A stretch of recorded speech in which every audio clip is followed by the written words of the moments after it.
మహబూబ్ నగర్ పట్టణ ప్రజలకు కనుమ శుభాకాంక్షలు. ఇట్లు ఆనంద్ కుమార్ గౌడ్, మహబూబ్ నగర్ మున్సిపల్ చైర్మన్.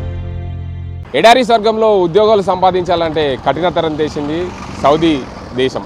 ఆ దేశంలో ఉద్యోగాలు వర్క్ వీసా కావాలంటే ఖచ్చితంగా భారత ఎంబసీ నుంచి వెరిఫికేషన్ కంపల్సరీ అని చెప్పి భారత ఎంబసీ చెప్పిన పరిస్థితి నెలకొంది. గల్ఫ్ దేశాల్లో ఎంతోమంది ఉపాధి కోసం కార్మికులు వెళ్తున్నారు.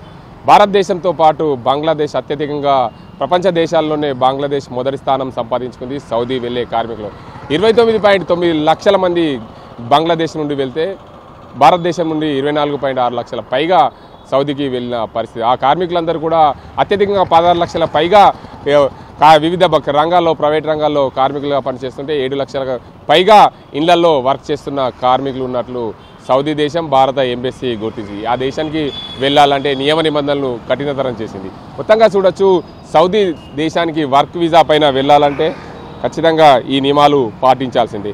ఏదైనా వర్క్ కోసం వెళ్తే దానికి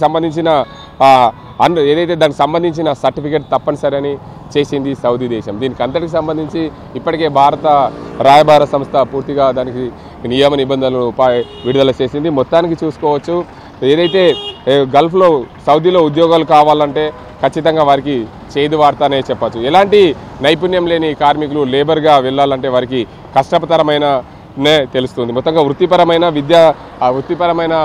జాబ్లకు వెళ్ళాలంటే అక్కడ ఖచ్చితంగా దానికి సంబంధించి విద్యార్హతలు తప్పనిసరి, వెరిఫికేషన్ తప్పనిసరి చేసింది సౌదీ దేశం. ఆ దేశంలో ఉద్యోగం సంపాదించాలంటే భారతీయులకు ఇక నుండి కష్టమే అనే చెప్పవచ్చు. మొత్తానికి చూడొచ్చు, కొత్త నిబంధనల ప్రకారం వర్క్ వీసాకు దరఖాస్తు చేయాలంటే ఖచ్చితంగా విద్యార్హతలతో పాటు ఏదైతే ఉద్యోగానికి అప్లై చేస్తున్నావో దానికి సంబంధించిన ధృవీకరణ, ప్రవాస ఉద్యోగులకు సంబంధించిన ధృవీకరణ సర్టిఫికేట్, ప్రొఫెషనల్ సర్టిఫికేట్ తప్పనిసరి చేసింది విదేశీ వ్యవహారాల శాఖ. సౌదీ దేశంలో అత్యధికంగా ఉన్న దేశాల్లో మొదటి స్థానంలో బంగ్లాదేశ్ ఉంటే రెండవ స్థానంలో భారతదేశంలో 2020 నాటి జనాభా ఏదైతే లెక్కల ప్రకారం సౌదీలో 24 లక్షల మంది సౌదీ దేశంలో భారతీయులు కార్మికులుగా పనిచేస్తున్నారు. వీరిలో 16.4 లక్షల మంది వివిధ ప్రైవేటు రంగ సంస్థల్లో పనిచేస్తుండగా 7.8 లక్షల మంది ఇళ్లలో పనిచేస్తున్నట్లు చెప్పింది.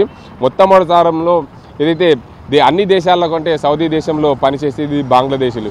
26.9 లక్షల మంది బంగ్లాదేశీలు సౌదీలో పనిచేస్తున్నట్లు ఆ దేశం పూర్తిగా చెప్పింది. ఏదేమైనా ఆ దేశాల్లో పనిచేయాలంటే ఖచ్చితంగా వర్క్ వీసా పని మీద వెళ్ళాలంటే దానికి సంబంధించిన నైపుణ్యం ఉండాలంటే దానికి సంబంధించిన ప్రవాస భారతీయులకు సంబంధించిన సర్టిఫికేట్ పొందాల్సిందే. దానికి నైపుణ్యత కలిగిందని ధృవీకరిస్తేనే ఆ దేశానికి అర్హత ఉంటుంది. ఎవరైనా సరే కార్మికులుగా వెళ్ళాలంటే మాత్రం కష్టతరమైన పని అని చెప్పచ్చు. ఎందుకంటే కార్మికులుగా వెళ్ళాలంటే ఆ దేశం నిబంధనలు పెట్టింది. అత్యధికంగా భారతదేశానికి సంబంధించిన కార్మికులు సౌదీలో ఉండడం, దీనికి అంతకు సంబంధించి పూర్తి స్థాయిలో నియమ నిబంధనలు కఠినతరం చేయడంతో భారతీయులకు నిరాశ అనే చెప్పచ్చు. సౌదీ దేశం అంటే ముఖ్యంగా ఆ ఎడారి స్వర్గంలో పనిచేయాలంటే ఖచ్చితంగా ఇంటి నుండి అన్ని దేశాలను విడిచిపోయి ఇంటికాడ పిల్లలందరినీ కూడా భార్య పిల్లలందరినీ విడిచిపోవాల్సిన పరిస్థితి. అలా ఎన్నో ఏళ్ళుగా కష్టపడితే కానీ తీసుకుపోయిన అప్పు తీరని పరిస్థితి ఉంటుంది. అలాంటి దేశంలో ఖచ్చితంగా లేబర్గా వెళ్ళాలంటే ఖచ్చితంగా దానికి సంబంధించిన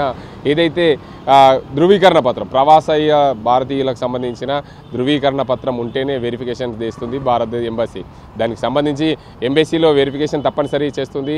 వర్క్ వీసా పైన వెళ్ళే కార్మికుల కోసం సౌదీ దేశం అక్కడ ఖచ్చితంగా వెళ్ళాలంటే సర్టిఫికేట్ అవసరమే.